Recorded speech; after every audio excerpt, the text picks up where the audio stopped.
and welcome from Jammu. This has been somewhat of a surreal day.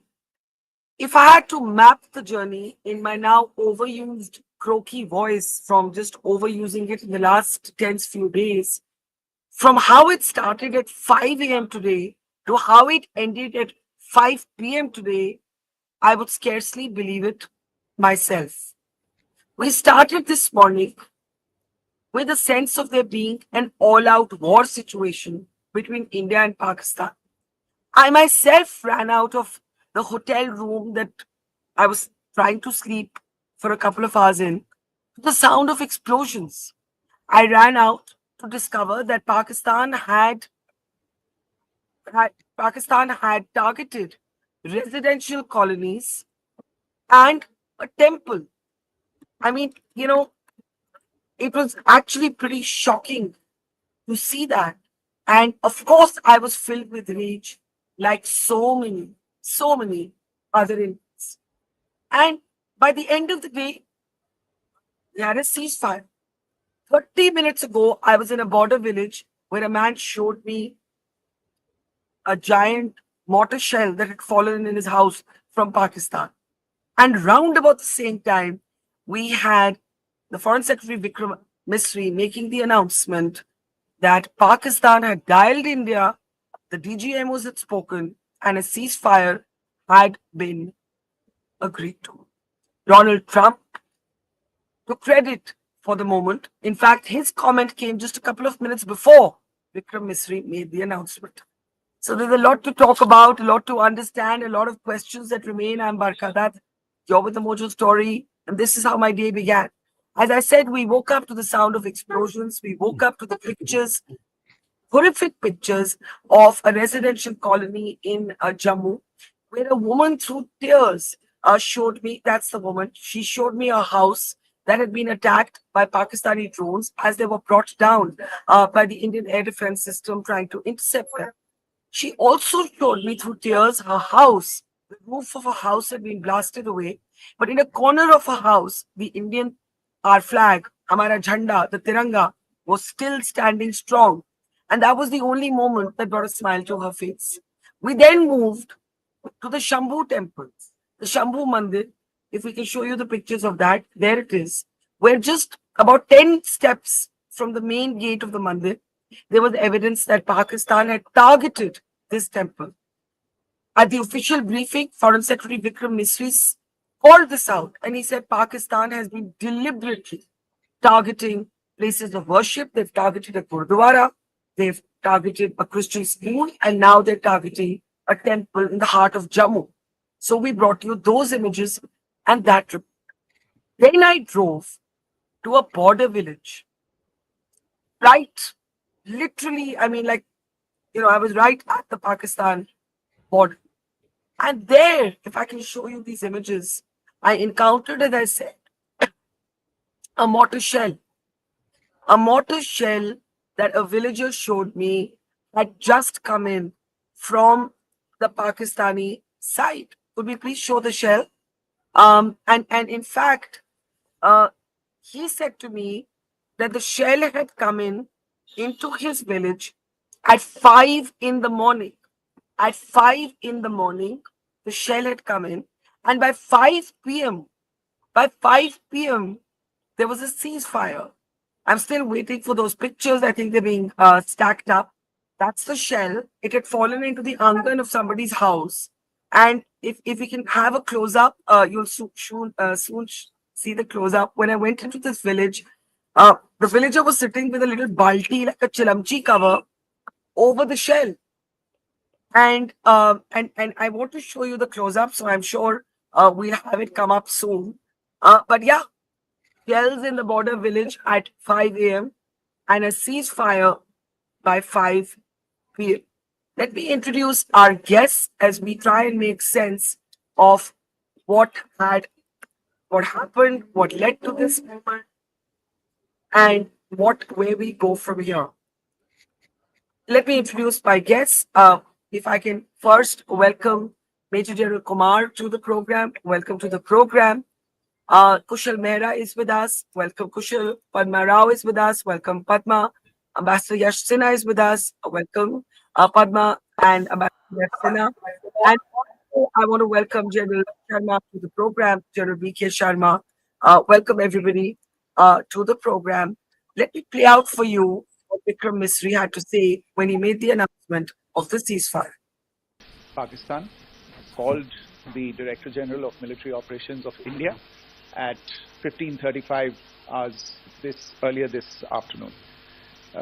It was agreed between them that both sides would stop all firing and military action on land and in the air and sea with effect from 1700 hours Indian Standard Time today.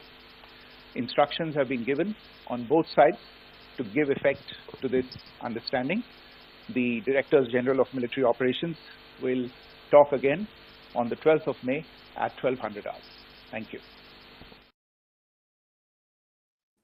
So this was a very short announcement, and it was preceded by Donald Trump taking credit. He in fact beat.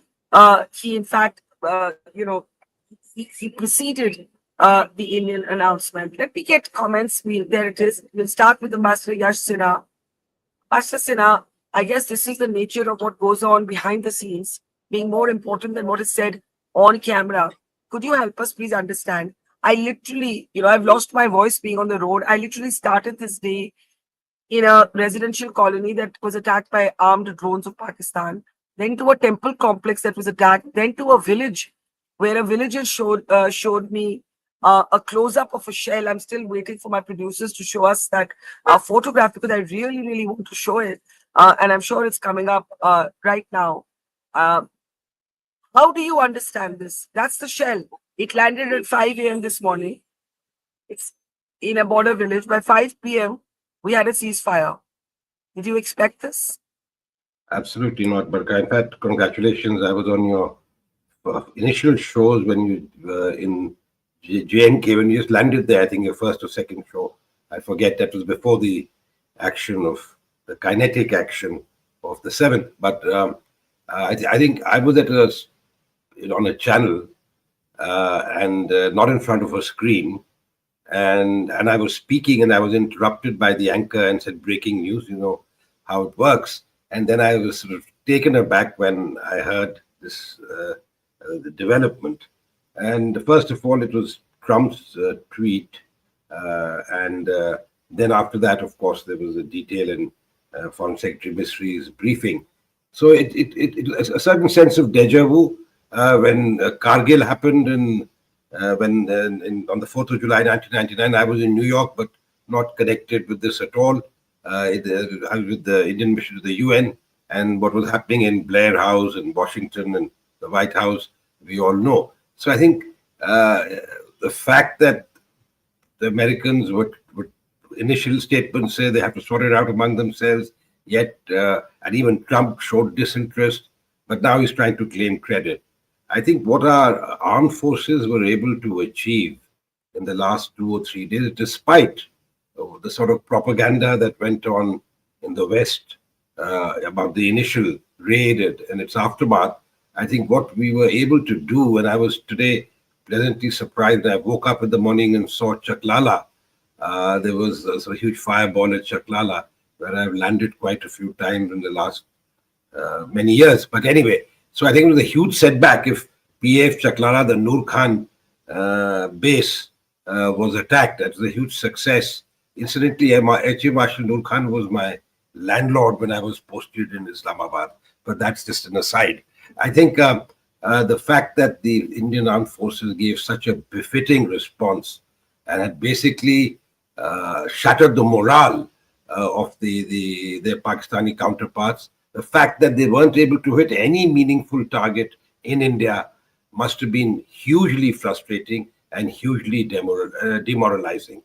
And even though their COAs, the chief, may or may not have acquiesced, I think he may have been forced to, given the circumstances that were imposed upon him by India and what had happened in Pakistan itself. So I think it's a huge relief, very surprising, many questions unanswered, But as time goes by, I'm sure we will get more answers and we'll get to know what transpired and then what is next, because that is the most important thing.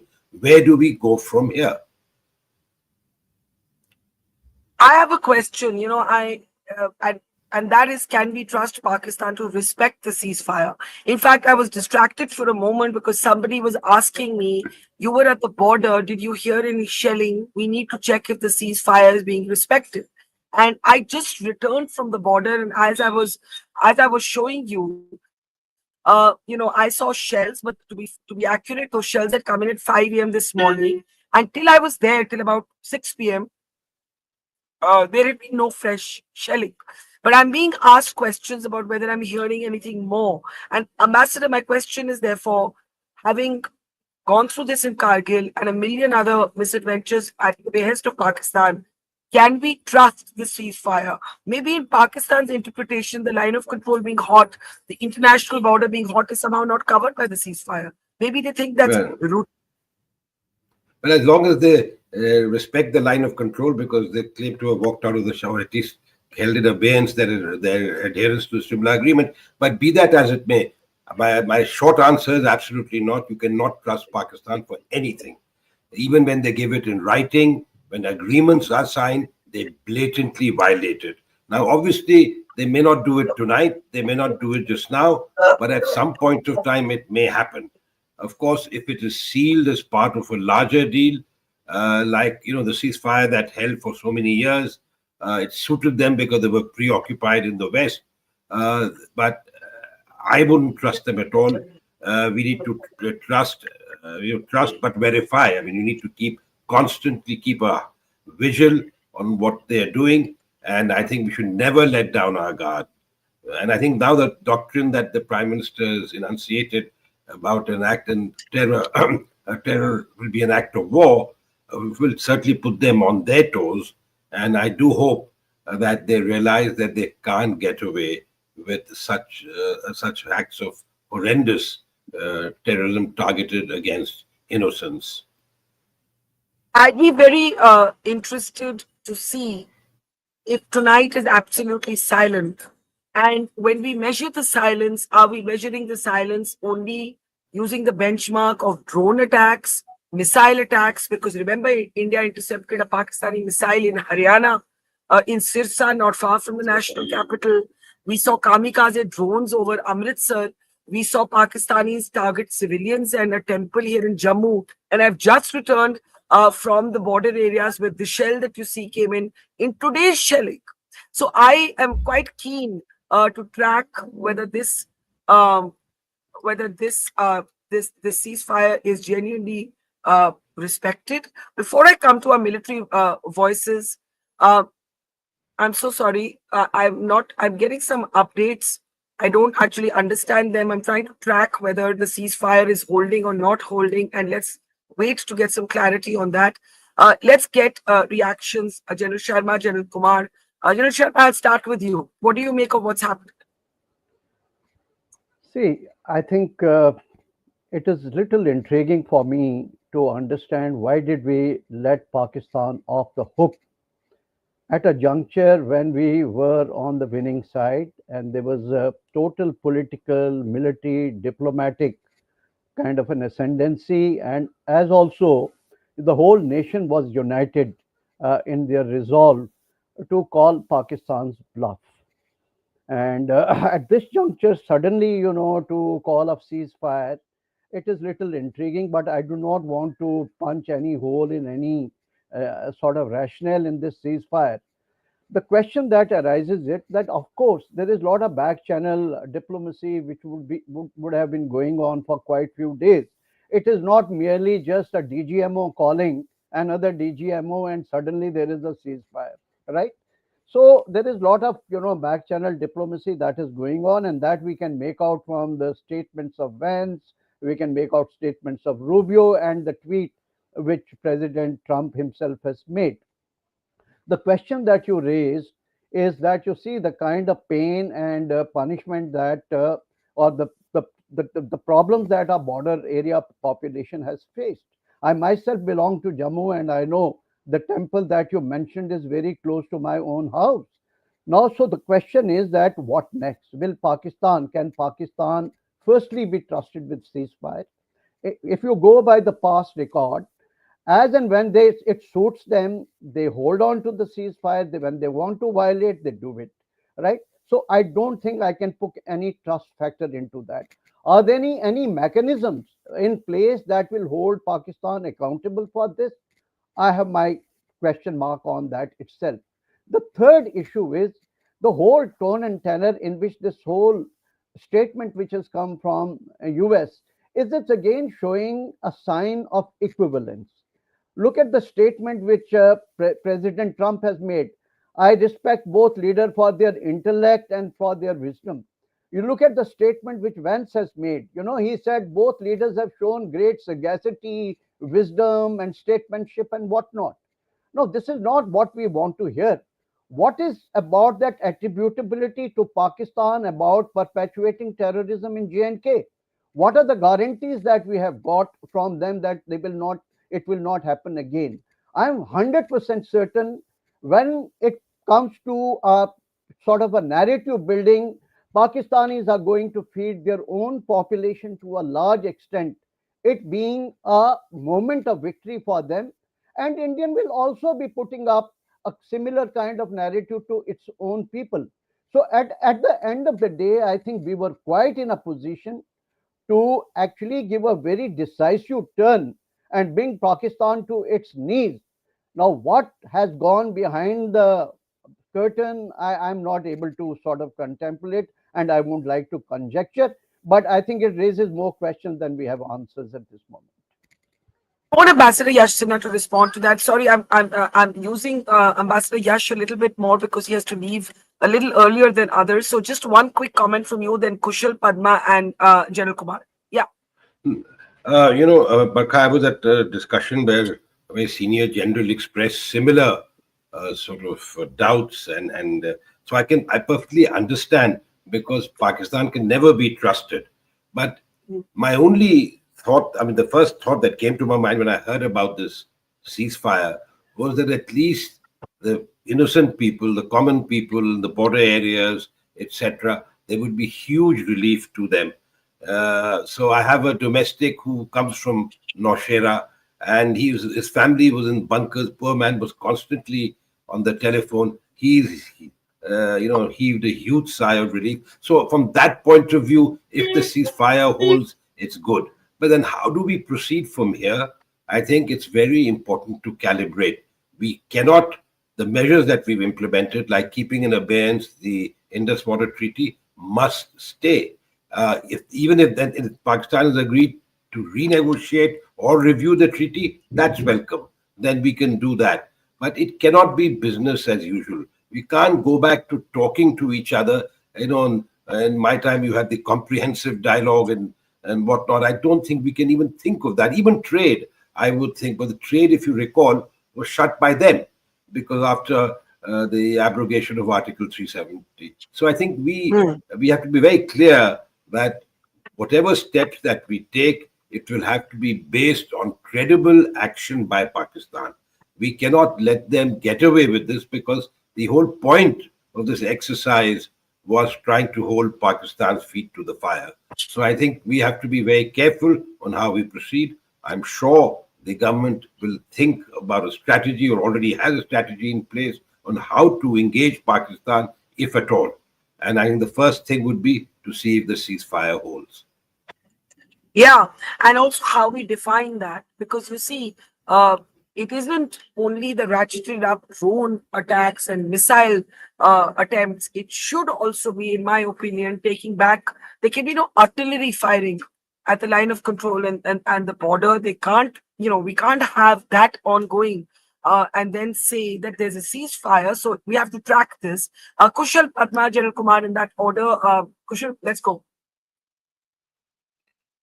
So here are the things that we know.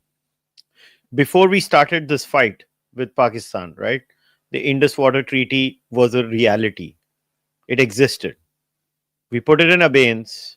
The moment we put it in abeyance, the Pakistani ministers, chapadassis who pretend to be ministers, to be very accurate as far as Pakistan is concerned. They said, this is an act of war. हम एटमी ताकत हैं, हम बम मार देंगे. Their words, not ours. Okay, this is what they said. They have said this on record. We have enough footage of that. We pummel them. We have officially stated we hit 5 air bases and we destroyed them. Okay, I know it for a fact, Barkha. In fact, I have given a suggestion to the government कि भाई proper press conference करके जो बाकी 3 पे भी मारा है, दिखा दो कि हम अंदर जा सकते थे और बाहर मार के आए हैं. और बेसिकली जब हमने वो 8 कर दिया, I'm just being very honest, I spoke with the folks in the government and they said उनका हवा टाइट हुई जब हमने बाकी के 3 में जो ऐसी जगहों पे मारा और हमने बोला देख हम यहाँ मार सकते थे, हम यहाँ मार के आए हैं, अभी अभी हुणे की करना है, काइंड ऑफ अ सिचुएशन थी. And then that's when they basically started shitting bricks. If that is the case, it's still in abeyance. So as per Pakistan's language, it's an act of war. हम एटमी ताकत, हम बम मार देंगे. कहाँ वो बम मार देंगे और यहाँ वो भीख मांग रहे हैं. So I don't understand how India is losing anything. Could India have one more? एक तो मेरे को समझ में नहीं आता हमारे देश में डिस्कोर्स क्या है. एक तरफ hashtag de-escalate now. We want peace. We want this. We want that. सब let's hold our hands and sing कुंभाया. फिर ये इतना मारा, अभी इतना ही क्यों मारा? और थोड़ा मार देता था, ये भी कर देता था, वो भी कर देता था. No matter what the government does, government को तो गालियां ही पड़ने वाली हैं इस सिचुएशन में. I am a hawk. I would have loved to go beyond 1971. तोड़ दो, मरोड़ दो. अभी I am a hawk. I am not the person calling the shots. But in no scenario does the government or India as a country come out of this as a loser, no matter what people think. I mean, you cannot rationalize a position where Pakistan comes out a winner. Yeah, Donald Trump likes to play fastest finger first. So let him have his day. He's just a funny guy. He's like, मैं पहले tweet किया, मेरा bat, मैं अभी batting करेगा, मैं 4 है अभी, बस मेरा हो गया. Donald Trump is a 2-year-old. We can't base our behavioral patterns on the on the patterns of a 2-year-old. Like, he's just a man child. You're saying it doesn't matter if Trump made the announcement before. You're saying that Pakistan that made this big bombastic announcement today of this all-out war that they're going to launch on India, basically Padma was probably told, take the money and sit down. I mean, they got their IMF loan, right? Take the money and sit down. But I can imagine the disquiet in military circles because really, I think it's tough to make that mental switch. And I understand some of the questions being raised by General Sharma. Padma? Yeah. I'll restrict myself to the area I know best, which is what the international community is saying and what they're feeling about this ceasefire. I was called literally in between President Trump's announcement and the MEA announcement on the ceasefire. And I told them this, I said the mood on the ground in India, which is what they wanted to know, is divided. There were those who believe India should not stop and finish off terrorism in Pakistan once and for all. And then the predominant mood in India is that we do not trust Pakistan, that it is always spoken in discordant voices. The civilian government says one thing, the army says another thing, that in any case, civilian governments don't have much of a say in matters of holy wars. And I said this on television, like this one, remember the segregation of Hindus and their cold-blooded murder in Pahalgam. Nobody is going to forget that in this country that easily. And it is the army that ultimately has the say. And I also said, but the army has had longer spells of rule than civilian governments in Pakistan. However, since the army itself is under the thumb of Islamist terrorist groups, nobody here trusts or believes Pakistan, and that I expect intuitively that India will adopt a policy of watch and wait. And that since Pakistan has escalated night after night, which you're seeing right from where you are, Barkha, in the past days, Yeah. we'll see which way it goes after this coming night is over. However, a few things that the other speakers brought up, just 2-3 points. Trump showing disinterest, I don't believe that was disinterest. Trump is very, very smart. He's a very smart operator. He is a man child, yes, in the way he presents himself. But I think, this kind of backroom stuff was going on. A second and last point, will Pakistan respect the ceasefire? Army, perhaps. But you know what? It's not always been the army that has violated the ceasefire lines and that has violated the borders. How about facilitation, which the army is very good at, as we've seen over so many decades? And the final point is that, I'd like to ask, in fact, it's not a point, I'd like to ask General Kumar, who will be speaking now, I think, is there something known as a conditional and an unconditional ceasefire? I'm not very clear on whether there is something like that. Having said that, I think I would imagine and I think should happen is that, yes, we stop firing.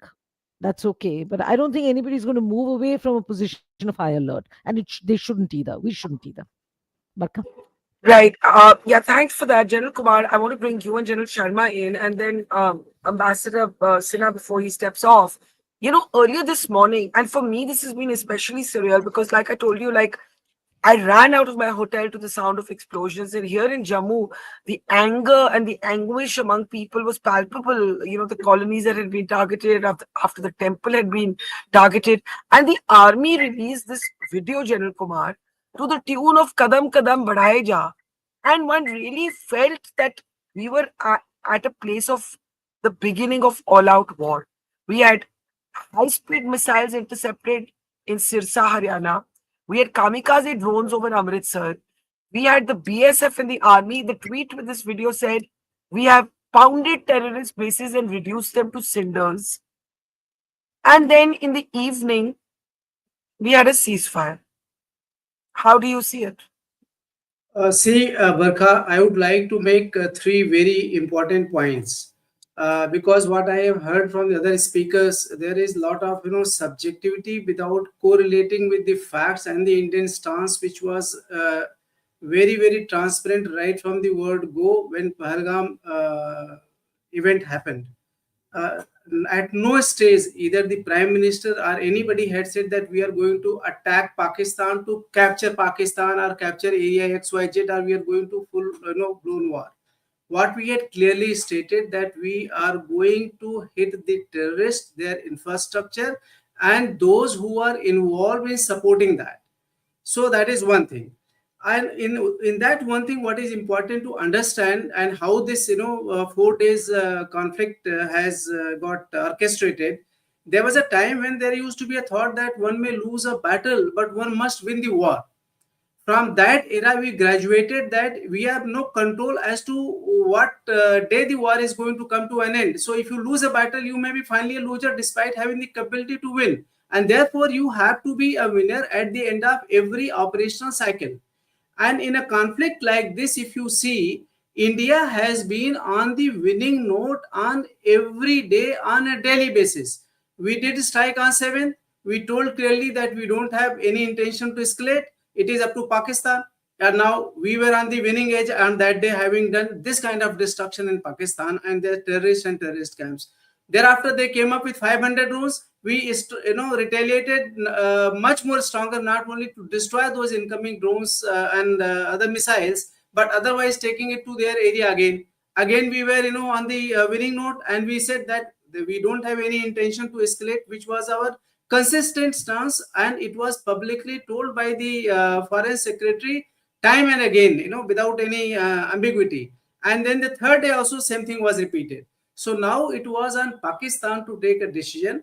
And of course, USA made some effort to talk to our foreign minister. And in case of Pakistan, as against the foreign minister, they chose to speak to Asim Munir because they know that that is the person who is having the power in Pakistan and not the democratically elected people. So once this ceasefire has come, and that too, forget about who has been claiming the credit. But finally, it came in form of a call from DGMO of Pakistan Army at 3:35. And since we didn't have any objection, we were already on the winning note. And therefore, we decided to accept that. And what was being asked by Padma about the ceasefire, conditional ceasefire. See, as of now, ceasefire means that the firing is going to stop from both the sides of all kind of weapon systems, but there is no impact on the de-escalation. You have also seen that they have already said that the DGMOs from both sides are going to speak to each other again at 1200 I hours. understand. So And what you're probably saying, probably at that time more nuances and functional details will be worked out. That is one Well, aspect I I want think to I point. I I I I think you made a very fair sort of appraisal here, and I want to bring in Kushal briefly, and then Ambassador Sinha before he hops off. Look, officially, the GOI position has been every day from Operation Sindoor till now. Pakistan can take the off ramp, provided its military doesn't do what it's doing. But after Operation Sindoor, we said that India is not targeting civilians or military installations. It's only when Pakistan started targeting or trying to target our military installations and airfields and airports that we started, targeting their air systems and now air bases and so on. Otherwise, every day, Kushal, technically, India's position has always said we are non-escalatory, take the off ramp. And now Pakistan seems to have taken it. And Pakistan is the one that called India. So, Barkha, point number one, the word ceasefire itself is a wrong word. I have personally gotten this confirmed. I'm glad Siddhant has also confirmed this, and he has also tweeted about it. Yes, the government is going to call it a mutual understanding. Basically, as we say in our matlab, desi lingo, Punjabi mein, "O saant hai lein deo." Basically, they came and they said, "Oh yaar, saans lene de, mujhe kya kar raha hai? Itna kyun maar raha hai?" That why can't we accept this has happened, Barka? I'm not able to understand. Indians, I'm glad the speaker before me has said that, I think Indians have a perennial Stockholm syndrome or an imposter syndrome where they are not used to the habit of winning with Pakistan, and Pakistan will find a victory even in a loss every time. They have they are past masters in finding a loss in every victory, and we will find a victory in every loss, and we are the opposite. Dusra, is it not true the government has said that the official strike doctrine or war doctrine of India has changed now? That's officially on the record, right? What did we say? Abhi tum itna bhi karoge, hum tumko phod ke khatam kar denge. I mean, what else are we supposed to do? I am not able to understand what did people expect? Like, okay, I am the hawk here. मैं बोल रहा हूँ इतना मुझे परवाह नहीं पड़ी हुई है. मेरे को तो समझ नहीं आ रहा बाकी सारे doves को इतनी क्यों प्रॉब्लम हो रही है हमारे देश में. Okay. Padma, can I get Ambassador Sinha and then I'll come to you? Just because he said he had to just leave at 8:20. Alongside all of this sort of wonderment and bewilderment and confusion and skepticism, what happens to some of the decisions we took? Indus water treaties, we know from sources, will continue to stay in abeyance. We have also made it clear today that there is a new strike doctrine, that every act of terror in future will be treated as an act of war, right? And even at the last military briefing today, I am assuming it's the last military briefing for now, Pakistan was warned against future adventurism. Now, there are questions. Are we, like, what happens? We go back to playing cricket with them? I'm sorry, I'm not trying to be, I'm being sarcastic. I'm being sarcastic. But are you dialing the clock back? What is this mutual understanding about? A few more details would be helpful. But as General Kumar said, the DGMOs have to talk again. Maybe we don't know the answer to some of these questions. Ambassador Yassina. Just quick reaction, but I don't have an answer to what you said. It can't be business as usual. You can't dial things back.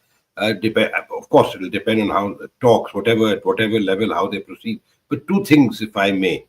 One, as long as General Munir is at GHQ in Rawalpindi, I am not optimistic of any sort of rapprochement or any worthwhile negotiation with Pakistan. And even our doctrine, which has been spelled out, and is very good, and it's a huge takeaway from this conflagration that we've had. As far as General Munir goes, I wonder how much of an impact it will have on him, number one. Number two, and this is on a more global scale, we must, and we never do that. There is some outrage, we say we will do it, and then it's back to business as usual. Some of the biggest backers of Pakistan, and I'm talking about people who've armed Pakistan, and as a result have created problems for us. We must take cognizance of that. Now, there may be some country who's a huge superpower, and you have your own problems with China and you'll have to deal with China. But countries like Turkey, I read somewhere that Indian tourists provide equivalent of 3,000 crores rupees per annum and 1,000 plus crores to Azerbaijan. And I was surprised. Now, I'm sure there will be a reaction, but I think we should take cognizance of the sort of support, the statements that they have extended. So I think this is important.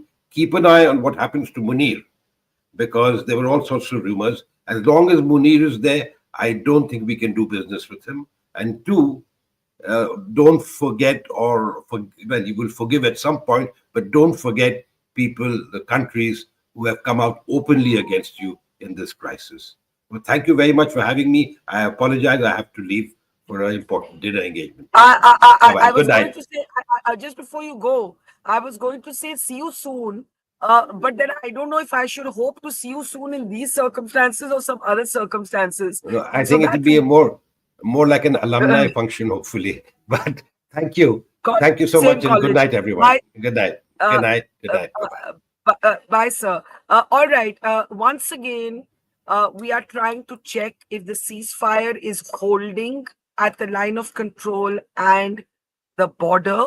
And when we have some confirmed information on that, we will bring you that update. If you could also request my colleague Zafar Iqbal to also make some calls and check that while we keep the conversation going. Padma, you wanted to come in. Padma, go ahead. Very quickly, apart from the fact that I also wear the same college tie as both of you, Yes. just wanted to say, that Atu Kushal, he was talking about, and rightfully so, where do we stand? I think India, I'll tell you, in this reaction is stuck, and I'm talking about global politics and multilateral politics, which has been my field for so many decades.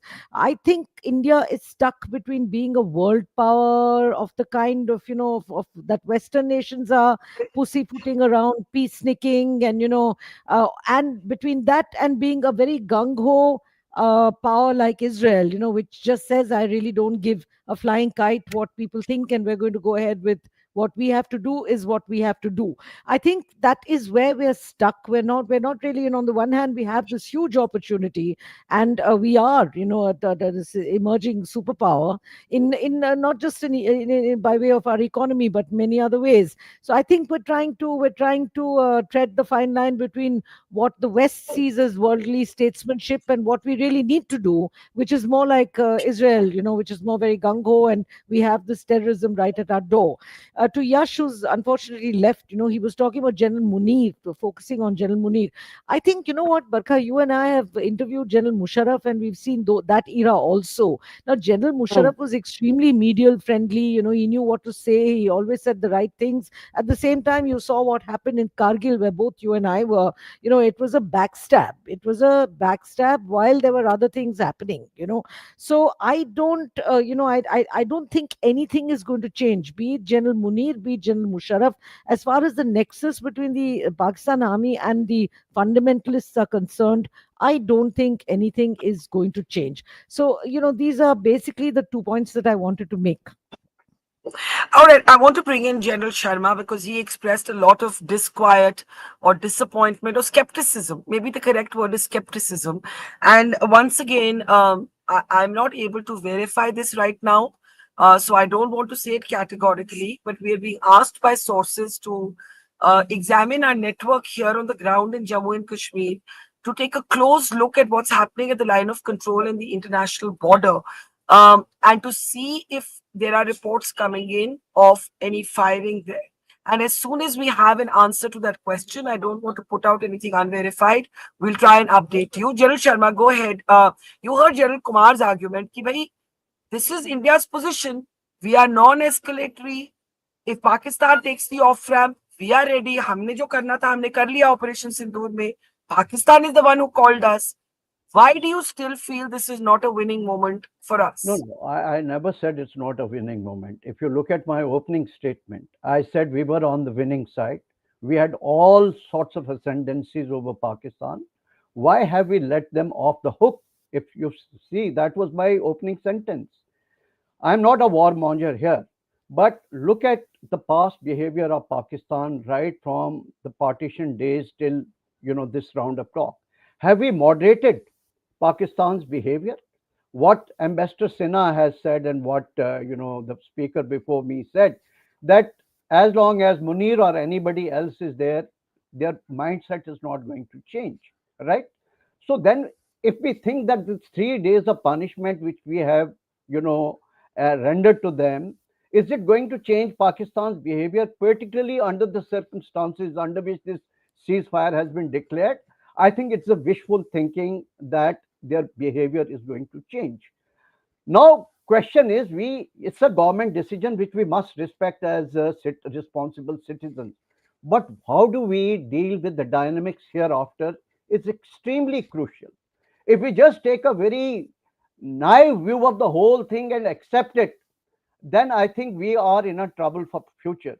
Now that the international community, particularly US, has got involved in it, we must have that diplomatic heft, that political heft, to make even the US accountable, that whatever intervention they have made or requests they have made, what are those other instrumentalities that we are going to build into this, so that this cross border terrorism comes to an end and Pakistan doesn't plug and play with the firing or using this military rhetoric from time to time. If we are not able to factor in those mechanisms and instrumentalities, then it will be yet another round of exchange of fire. Even though we, in our minds, military people and our nation, is very clear that, well, we had the last laugh in this round, but this is not one day cricket. This is a war between the two nations, and we have to take a long term strategic view of this, so that we are able to bring it to a close in a dignified manner on our own terms and conditions. So I won't like to take a tactical view, an episodic view of this whole, but we would like to take a long-term strategic view of the whole encounter of the episode that has just taken place. I want to play out before we get more reactions. For me, as I was saying in particular, it's been a very surreal day. I was at a border village right at the international border, where I encountered this villager who had, for some reason, sajawed that shell under a balti. And when I asked him, ki aapne ye kyun kiya? He said he didn't know what to do with it. And he was waiting for the BSF or somebody to come. He didn't know it came to his house.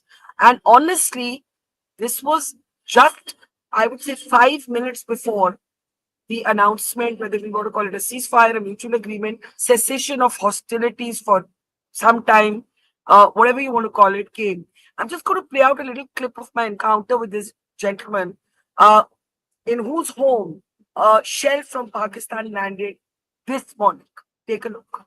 ये आम गांव नहीं है, ये border के बिल्कुल पास है, और बॉर्डर के पास होने के नाते यहाँ इस समय जंग के माहौल में, इन एनवायरनमेंट ऑफ वॉर, कुछ ऐसी चीजें दिखने को मिलती हैं जो शायद कहीं और देखने को ना मिले। अब मैं आपको दिखाती हूँ, आप देखेंगे कि एक यहाँ पे बाल्टी किस्म की है, और बाल्टी को देख के मैं जरा बिल्कुल चौंका गई, क्योंकि मैं आपको बताना चाहती हूँ, और ये सर हमें बताएंगे बाल्टी खोल के कि इस बाल्टी के नीचे क्या है। अब आप देखिए, ये जो शेल है, जी जी पाकिस्तान की तरफ से, जी पाकिस्तान की तरफ से आया सर, सुबह 5 बजे आया सर। ये आज आया है। जी जी आज सुबह 5 बजे आया। तो अब मैं ये आपको दिखाना चाहती हूँ कि ये जो शेल पाकिस्तान की तरफ से आया है, ये बिल्कुल इनके घर में जाके गिरा है। इस तरह की शेलिंग आज वापस पाकिस्तान की तरफ से हो रही है। वो यहाँ के आम नागरिक, जो गांव के आम नागरिक हैं, उनको निशाना बना रहे हैं। सर, अगर आप थोड़ा आगे आए और बताइए कि आज सुबह जब ये शेल गिरा तो आपने क्या देखा, क्या सुना? सर, हम जब घर पे ही सो रहे थे ना, तो सुबह 5 बजे आया था। पहले तो हम रात को बैंकर में थे, तो 2 बजे जब बैंकर से हम निकले घर गए, तो और सुबह 5 बजे जो गिरा, हमारा छत के ऊपर छत भी टूट गया सर। आप दिखाएंगे कहाँ पे? दिखाएंगे कहाँ? जी अंदर सर, अंदर से टूटा हुआ सारा सर, उस तरफ। जी जी अच्छा, उधर भी जाके हम देखेंगे। तो आप कह रहे हैं कि रात को आपने बंकर में रात? जी जी पूरी रात बैंकर में रहते हैं सर। बैंकर भी हमारे पास ही है, तो जब भी सेलिंग होती है तो हम निकल जाते हैं बैंकर में, रात निकालते हैं। और ये जो यहाँ शेल है, अगर मैं आपको दिखाऊं, जो पाकिस्तान की तरफ से, मैं अपने कैमरामैन से रिक्वेस्ट करूंगी जरा क्लोजअप में दिखाएं, ये कहाँ आके गिरा? जी सर, पहले छत पे गिरा था, तो छत पे जो फटा नहीं है वो नीचे गिर गया था सर। नीचे गिरने के बाद इधर ही हमने ढक दिया इसको। हमने तो बीएसएफ वालों को भी बोला था कि इसको उठाओ, बोला वो पीछे से टीम आएगी और उठाएगी। मैं आपको यही कहने वाली थी कि इसको खुद जरा आप हैंडल मत करें, खतरा हो सकता है, बीएसएफ या पुलिस को फोन करें। जी बोला है, बोला वो पीछे से टीम आएगी तो वो उठाएगी, इसको इधर ही ढक दो। तो these are the surreal moments that we are living in. Sir मेरे साथ अगर आप 2 मिनट बैठे, तो हम ऐसे हालात में हैं, जंग के माहौल में हैं, कि आप ऐसे गांव में आए तो आपको ऐसे बिल्कुल घर के अंदर, घर के आंगन के अंदर पाकिस्तानी शेल दिखने को मिल रहा है। और जैसे कि सर ने हमें बताया, यहाँ पर अब बीएसएफ को उन्होंने रिक्वेस्ट की है कि वो आके थोड़ा इसको हैंडल करें। Right. Like I said, it's kind of surreal. Uh, let's get comments about where we are going from here. Kushal, I'll start with you. Right. At the moment, we are trying to ascertain what's happening at the borders. Right.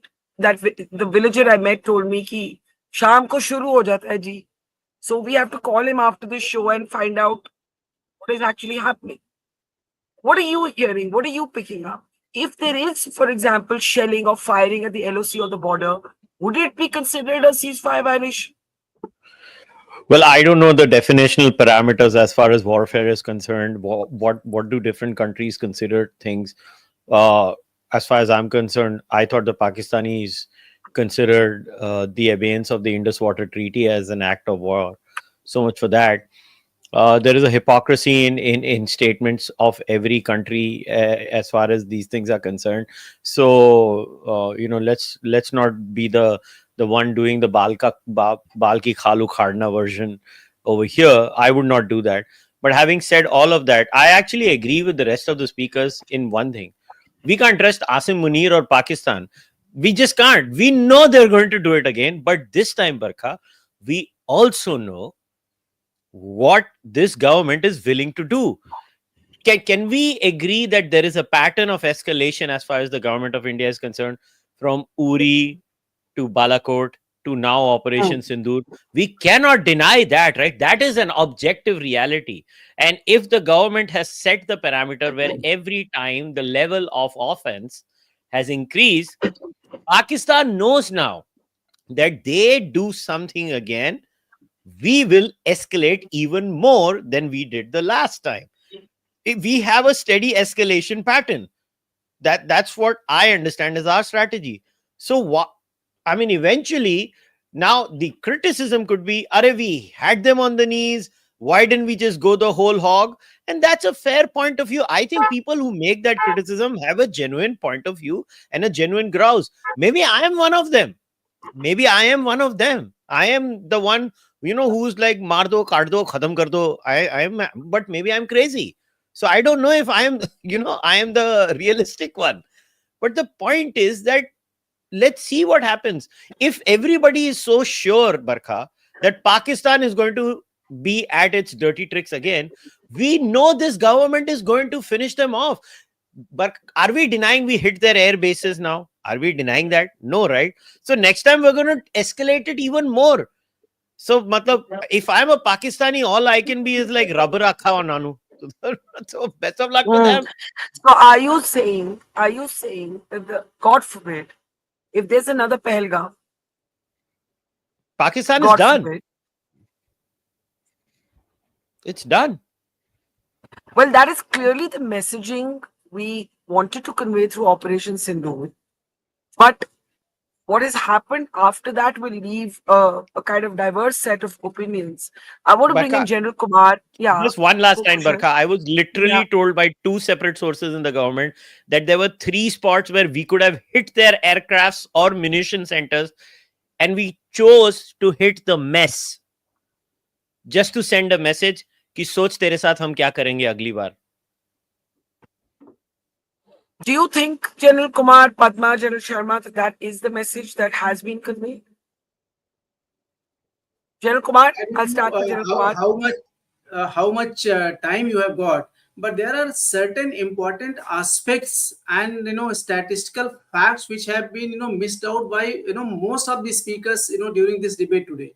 One is, in 1971 we split Pakistan into two, created Bangladesh.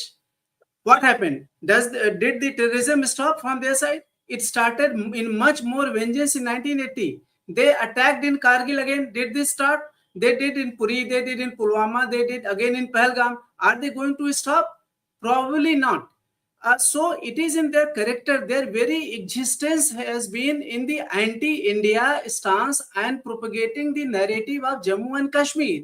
So till the time there is a total overall in the Pakistani establishment and real democratic power emerges, there will be no change in the attitude of the Pakistan. That is one aspect. But another thing which we must notice, what has changed in India's national strategy. You see, when brigade headquarters at Uri was attacked, killing 20 people, what we did? We launched surgical strikes, used ground troops, went across, but in POK. But the best point was that the political establishment owned that operation. Come to 2019, Pulwama happened. We raised the level one step further, and this time we used the air power and went across. Of course, we remained limited to the POK only. But now, what has happened this time? This time, what has happened? We have, out of those 9 places, have not only limited to POK but also gone to Punjab of Pakistan, targeting Muridke and Bahawalpur. In earlier 2 strikes, there could have been debates, whether we succeeded in number of killings, what was destroyed, what was not destroyed. But this time, it is on the front of the entire world when Pakistan has accepted.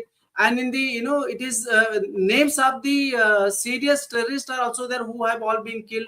So it has been a different shift this in the national strategy, and combine this national statement that any act of terrorism will be constituted as an act of war. It means in manifestation, even if we are not, hawk like Israel in these statements, if tomorrow a person is killed in a terrorist attack, which we believe is linked to the Pakistan, not only in Jammu Kashmir or in anywhere India, we have right to go and use all kind of resources at our disposal. So that is what has to be think.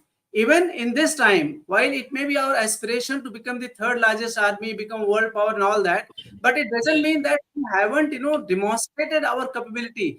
I will be happy to hear anybody who is, raising objections to this. If actually you can tell, okay, Pakistan did and India did lesser than that. At every time we have hit them harder on every day passing since Aap Sindoor has started. So therefore, if you are maintaining cool and pragmatism, it doesn't mean that you are not hawkish in the implementation. That is the point which has to be noted by this August gathering, very humbly. I do take your point. I do take your point. This is not some, black and white conversation. It is deep strategy. It's some tactics and deep strategy. Meanwhile, a source that I was trying to get some information from is suggesting that there may have been minor violations at the line of control. That's the phrase that has been used, minor violations. But another source has said that this could be probing fire, not actual shelling. In fact, this source went on to say when a ceasefire takes place, the remaining ammunition is disposed of sometimes in controlled explosions. No need to panic. So we have some degree of confusion about this. General Sharma, you wanted to come in and then Padma. Yeah. See, to acknowledge that India and Pakistan are not equal.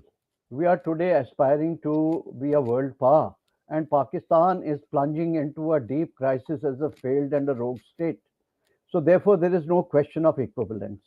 Second thing, nobody is questioning a very assertive strategy that this government has followed from the time of Uri.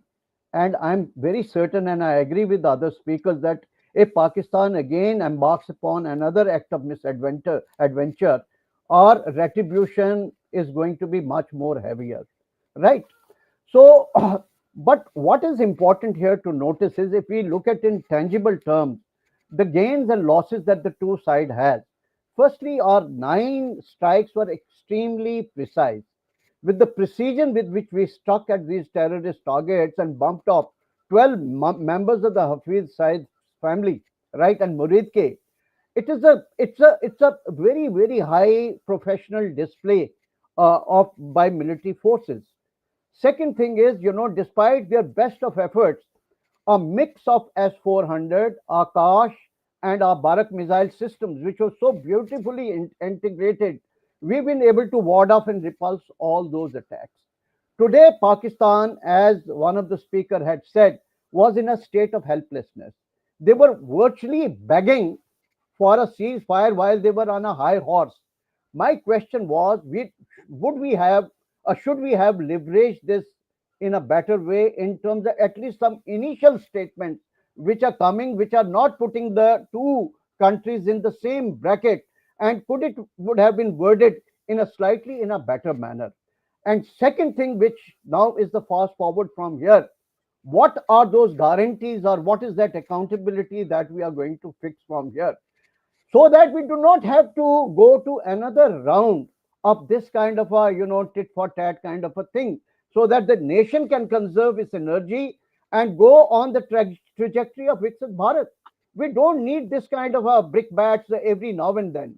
It's from that perspective I felt that probably we would have gone a notch higher in this escalation domination and leverage this to a better effect, to have something in text which we can show to our own people Yeah. and to the international community. So I think this is a fair question about deterrence.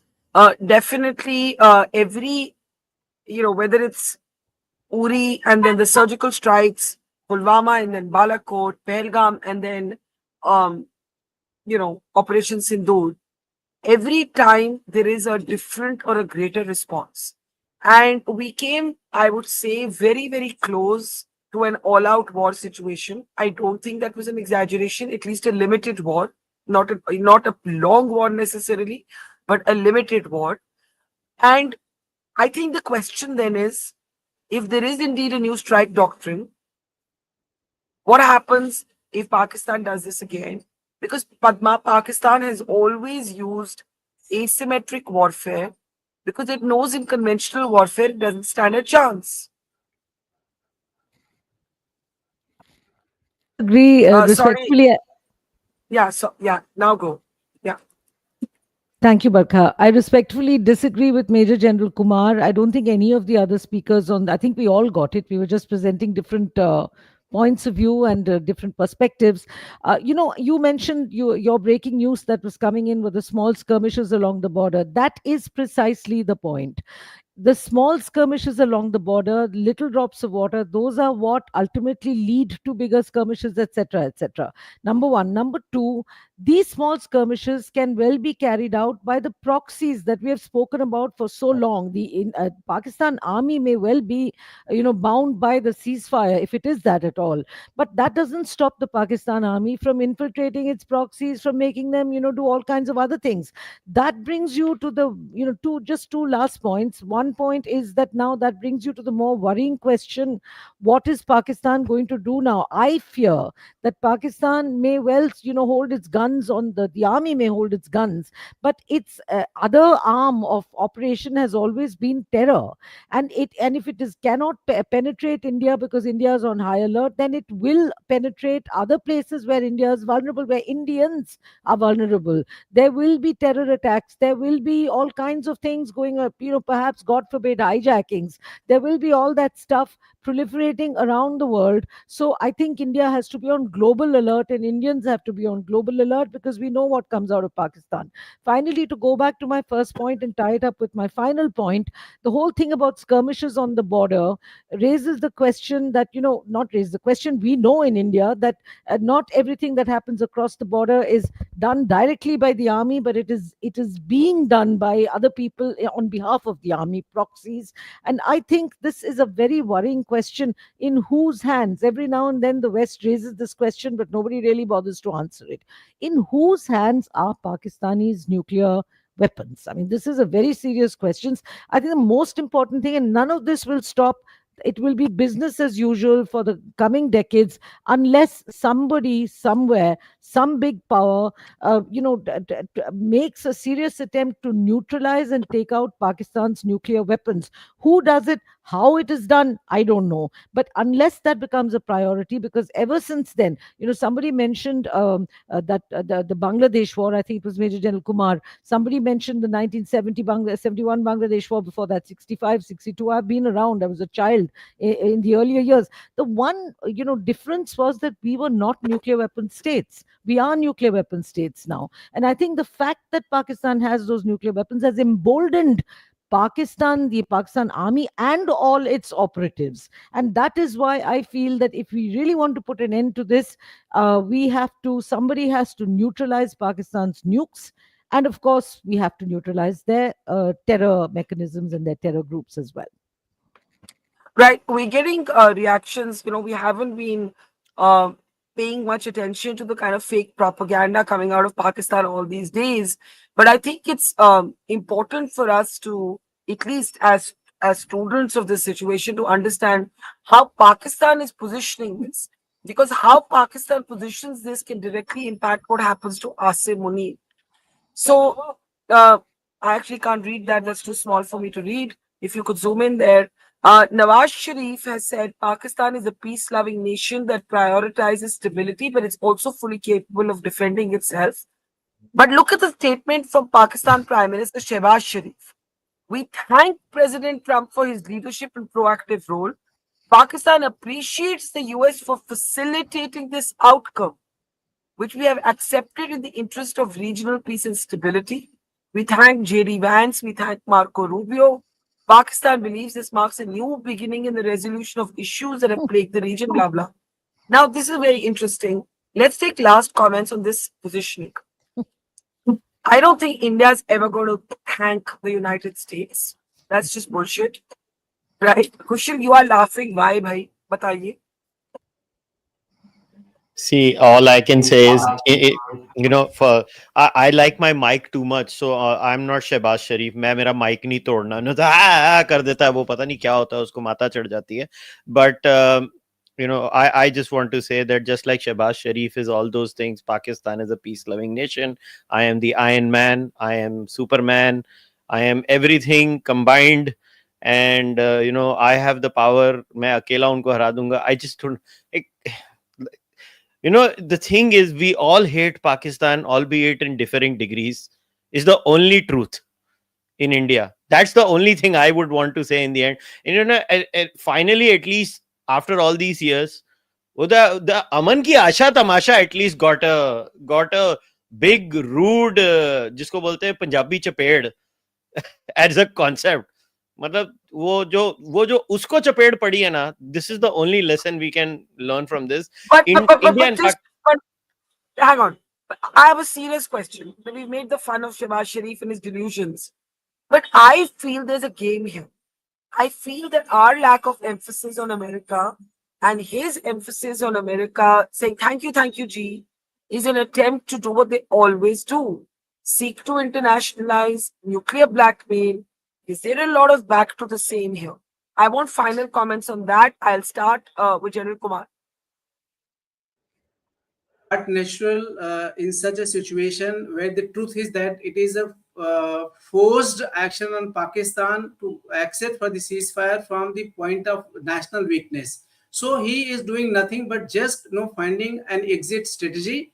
And Trump's statement having come little before this announcement is giving him that kind of option. Otherwise, if you see the statement given by the our foreign secretary, that has categorically told that this was negotiated between both the countries and predominantly by the DGMOs. So whatever credit Trump takes, that is an exit strategy for Pakistan, but that is away from the truth. India maintains its posture in all other domains, and as far as the ceasefire and related military activities are concerned, we should be able to wait till 1200 hours on 12th of May.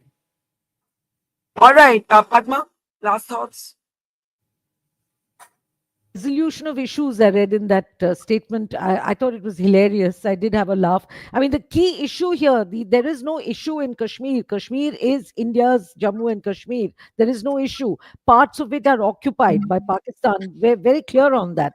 I think the key issue that needs to be resolved is terrorism, Pak sponsored terrorism. Now, the West is so keen to restore democracy in all kinds of corners of the earth. I'm really surprised, and I think it's high time that the West begins to look at how to restore democracy in Pakistan, if it can be restored at all, and how to, as I said before, how to neutralize Pakistan Army and Pakistan's proxy terror group control over these nukes and all other weapons. And the third thing I'd like to say is that I am still of the firm belief. I think I said it on one of your earlier shows, Barkha. Why are Western countries so reluctant to call Pakistan out? I really believe that their former role, 20 years of NATO in Afghanistan, and Donald Trump's recent remarks that he's contemplating a return at least to the Bagram base, and all those kinds of things. I think that they may have lost interest in Al Qaeda and they may have lost interest in anything, but they've certainly got their eyes on Afghanistan's very mineral rich soil, and they've also, which China also has its eyes on, and I think they're also aware of China's presence in Afghanistan. So Afghanistan is not a done and dusted game yet for the West. I'm pretty sure of that, and I feel that is one of the main reasons that wants makes these Western countries want to keep Pakistan on as a convenient ally to access Afghanistan. Though, however, seeing what's happening on the border between Pakistan and Afghanistan, that may no longer be the case for very much longer. But I think these are my three final points. Thank you.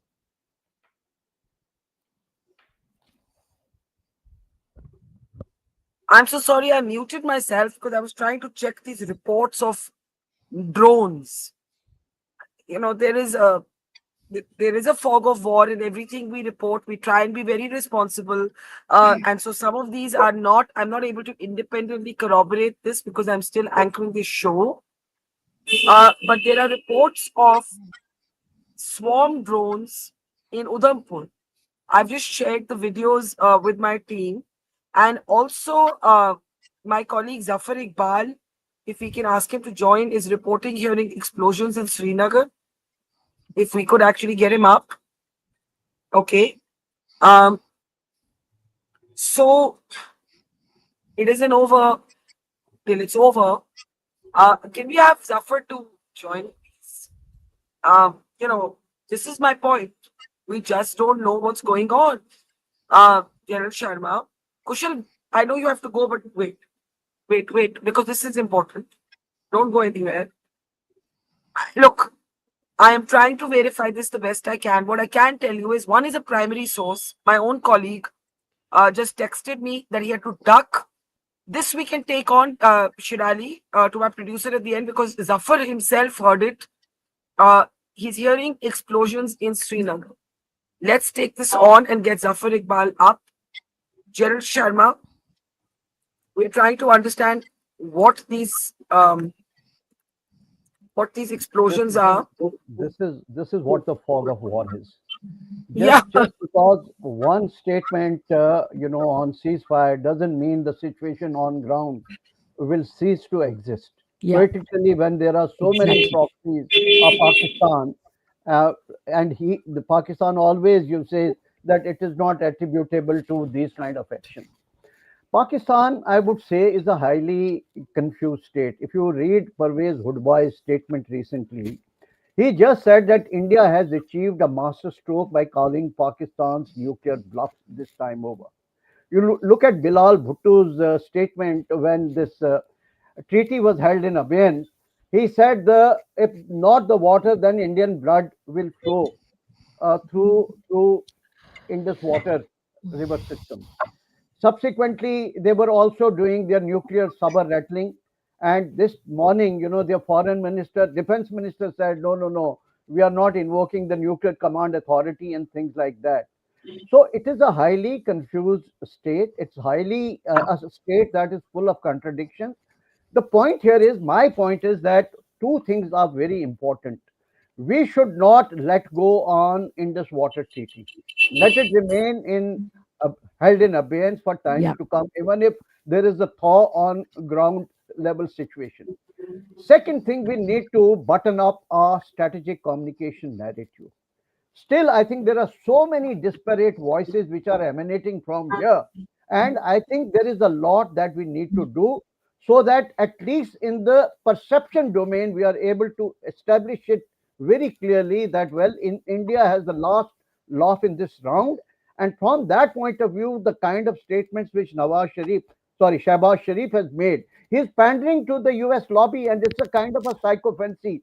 I hope no such ideologies actually emanate from the Indian circles and giving that undue praise to the Americans, who, to my way of thinking, is part of the problem. I would like to say that my source is saying to me that there is now video evidence of drones. Um, yeah, of drones, and Srinagar. In Srinagar, my own colleague Zafar, who's just joined us. Zafar, can you describe what you just heard in the last few moments? Zafar. Yes, Barkha. We heard some sort of explosions, a round of explosions, as we heard them in the day and in the morning. We heard another round of explosions just a short while ago. I think just 2 or 3 minutes ago, when I was just checking what's happening at the line of control. That's the time when I heard this, and now we got a Chief Minister Umar Abdullah's tweet. What the hell just happened to the ceasefire? Explosions heard across Srinagar. This is Umar Abdullah right now, and these are Yeah. the explosions that I heard. Basically, I was just trying to confirm what's happening at the line of control, and I heard a series of explosions because I live in Srinagar, just 2 or 3 kilometers from the airport, and I heard this series of explosions, and the moment that I was checking what's happening in Pargawal and other sectors, where we're told that there is firing taking place in those sectors also. No confirmation yet from the army, but I heard it in Srinagar, and this Chief Minister Umar Abdullah, I can again read what he has tweeted just now. What the hell just happened to the ceasefire? Explosions heard across Srinagar. That is Chief Minister Umar Abdullah, who has tweeted just now. Actually, 5 minutes ago, that's the time when this happened, and I alerted you that I heard these explosions myself. There is of course, people are still following the SOP. There is a blackout, and people have shut their lights. But in the morning, there were very loud explosions. Then in the afternoon, another round of explosions we heard. In fact, there was one shell that was found from Dal Lake. We reported that story. We went all the way to Dal Lake. There was one drone that had actually landed right inside the Dal Lake. Remember, the headquarters of the army, the 15 Corps, is just on the banks of the Dal Lake. And there was this one drone that was fished out from the Dal Lake, the debris Uh, of the can, drone. can And I now, can I just jump in? I've just got from another source a video of drone attacks attempted once again by Pakistan and being There you intercepted are. by our air defense system. I've sent the video in our content group. Please, can we have it play with sound, if you can? In the meantime, the Chief Minister of Jammu and Kashmir has now gone on record to question whether the ceasefire is in place. We were being very, very, very careful because we know what the consequences of this can be moments after an agreement between India and Pakistan after the DGMO spoke. But Zafar heard explosions in Srinagar. My source said that there were drone attack intrusions attempted in Udhampur, and Omar Abdullah is now also questioning what happened to the ceasefire. Could we, if possible, play but up? I can explain it a bit after the video is played. I can explain it a bit Yeah, what actually can be the yeah. case. Okay, but can we play out the video? Because this is no longer about skirmishes at the line of control. We are back to drone attack intrusions that are being intercepted by the Indian air defense. Let's play the video, please. This is from Srinagar.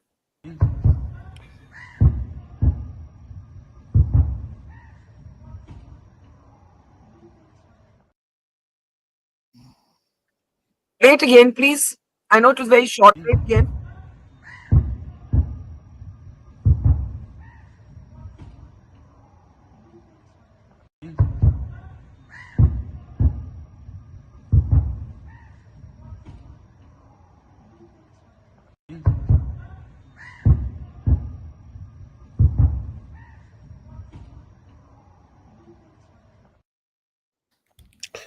Right. I wanted Yeah. to say something here, Barkha. The point is that we have to make a distinction whether Pakistan understands that this ceasefire is only applicable to the international border and not to the LOC. Is that the understanding of Pak? If that is the understanding of Pak, then it makes no sense. This ceasefire agreement makes no sense because LOC is 700 kilometers, whereas international border is just 200 kilometers. So if it is just meant for the international border and not for the line of control, then essentially it is no ceasefire. Who will confirm that? Because what does this ceasefire mean if there are drone activity happening in Srinagar, which is the capital, and it is at a distance from the line of control? You know, it's more than 100 kilometers from the line of control, and we heard this series of explosions in Srinagar. Probably that drone was shot down or whatever was the case, but it is happening right here in Srinagar. So somebody has to clarify, where does this ceasefire agreement apply? Does it apply to the entire stretch of border, which is 900 kilometers, LOC 700 plus 200 kilometers of international border, or just the international border? I'm afraid if it's just the international border, then it makes no sense. This is a great question, General Sharma. Could you help us with answering this question? See, I said right in the beginning, when probably, maybe for lack of better words, I was called a skeptic. This No, is the sir. problem. Please don't take. I didn't mean that as a bad word. I'm a skeptic myself. And the first thing I said was, "Can we trust Pakistan?" And here we are. My point is that, well, this is exactly what is going to happen. Even we should take example of all wars. Much beyond the declaration of ceasefire, ground level actions have continued, right? And therefore, we cannot let our guard down, and we should take this ceasefire. We, on our own side, there should not be a provocation, because we must act as a responsible state. But on ground, we should not let our guard down. And should Pakistan again lead to this kind of irresponsible behavior, then we have to go a couple of notches up and even ask Americans that what is this that you were, say, basking in the glory of having brokered this ceasefire, and where is the accountability from Pakistani side? But General Sharma, do you think there will be consequences for this? Because it was a very temporary and interim measure that was just announced, and the two DGMOs were meant to talk But again. how the facts on ground have changed. You see, the word used is not ceasefire. The word used is stopping firing. It's not the ceasefire in the classic sense. Ceasefire, there is an agreement between the two contesting sides. We have not signed any agreement between us and Pakistanis, right? It is a third party which has come and which has said, well, there is a ceasefire. Both sides have agreed. So where is the document of ceasefire? So it is basically a temporary stoppage of fire, and given the kind of a mistrust that exists between the two sides and the high horse on which both sides are, and particularly Pakistan, they would like to have some brownie point up their sleeve that, well, they were able to achieve something tangible which they have not been able to do so far. So we should be prepared for this kind of contingency. But General Sharma, I take your point that it's not a signed agreement. But what happens now? What happens immediately? Are we See, back to square one? no, we may not be back to square one, but I would say there would be a strong response from the Indian side.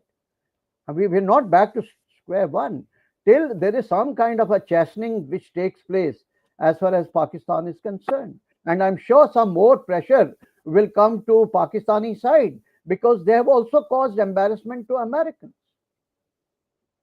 Yeah, Trump and JD Vance and Marco Rubio and Shehbaz Sharif, everybody thanking everybody, and we're hearing. If you've just joined us, we thought that we were at least coming to an end of a phase between India and Pakistan till it started all over again through proxy war, as Padma said. But quick last words from everybody. The big breaking news at this point is several loud explosions have been heard in Srinagar. Omar Abdullah himself has said, what the hell happened to the ceasefire? We have shown you videos that show the similar things that we've been showing you for the last so many days now. Drone attack intrusions being intercepted by India's air defense. I'm going to play one last video, quick 30 seconds from all of you after that. Take a look at what's happening.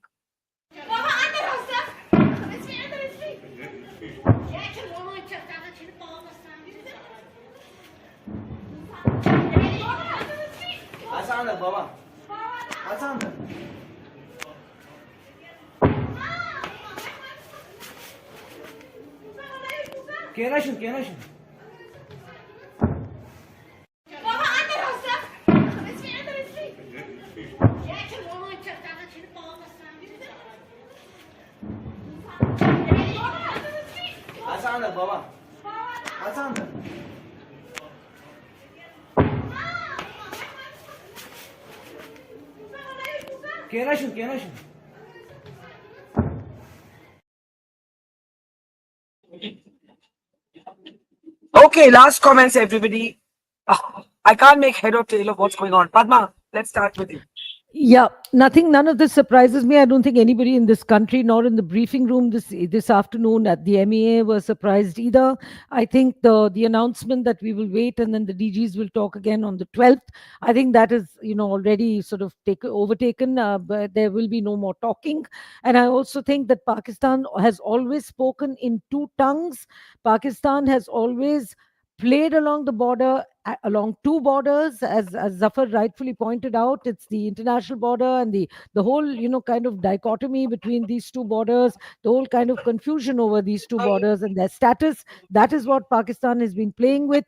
I think what we should never forget is that the Pakistan army is not alone. It is aided and abetted and supported by Islamist terror groups, and they are the ones who have wreaked havoc across those borders, across both those borders. That will continue. The double speak out of Pakistan will continue. And I don't see anybody in this country waiting till the 12th. For some kind of further talks or further conversation between the DGs. Certainly, the Indian armed forces are not going to wait. Yeah, General Sharma, I'm going to give you the last word. Once again, I think Zafar had a pertinent question. Pakistan's interpretation of ceasefire could be something else. But Yeah. if the Americans have indeed been talking behind the scenes for hours, is it not basic that you can't send drones into Indian cities? I mean, this is just, I don't know. I don't have a word for today. 5 a.m. explosions, attacks, all out war. 5 p.m. agreement of ceasefire. 9 p.m. the drones are back. Please, General Sharma, can you make any sense of it? See, I think it is weird if Pakistan thinks that it can, decouple international border from LOC, right? And that is what they would tend to do, because the moment Munir called, Kashmir as a Pakistan jugular vein and thing like that, it was a very loaded statement.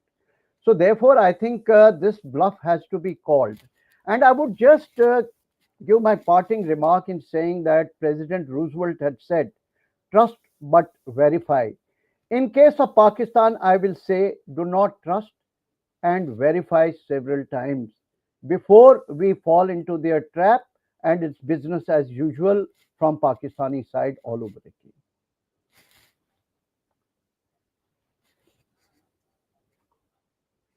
I can't hear you. We can't hear you. Sorry, I keep muting myself by mistake because I keep trying to check the news while I'm doing the show and talk to my sources. Guess what, guys? We are back to blackouts. In Rajasthan, there is a complete blackout that has been enforced in the city of Barmer. We have the pictures up on your screen. We have drone attack intrusions now reported in Srinagar. We've played the videos for you, but also in Udhampur. And we are told that there could be other locations in Jammu and Kashmir. It will be very significant to see what happens in Punjab tonight. Punjab is going to be critical. So I guess all I'll say in the end is what happens tonight is going to define what happens next. That's how I will put it. If our Indian air defense is going to spend another night intercepting drones, armed drones, or surveillance drones in the skies, if our cities are going to be placed under blackout, if our cities are, going to be subjected to air raid sirens and hear explosions, then, like Omar Abdullah asked, we would all like to know what the hell just happened, and we await the answer to that. Let me say at this point, as explosions have been heard across Srinagar, as well as in parts of Udhampur, drone attack intrusions being intercepted once again by the Indian Air Defense. We will update you with more as soon as we can. Keep watching the Mojo Story. General Sharma, Zafar Iqbal. Zafar, I think you must get to the ground and get us more information. And Padma Rao, thank you so much. And everybody, will be back in 15 minutes with a lot more. Take care. See you soon. Thank you. It's great to see you here. Thank you for watching our work. If you haven't subscribed yet, don't forget to click the bell icon and subscribe to Mojo Story and support independent, robust journalism.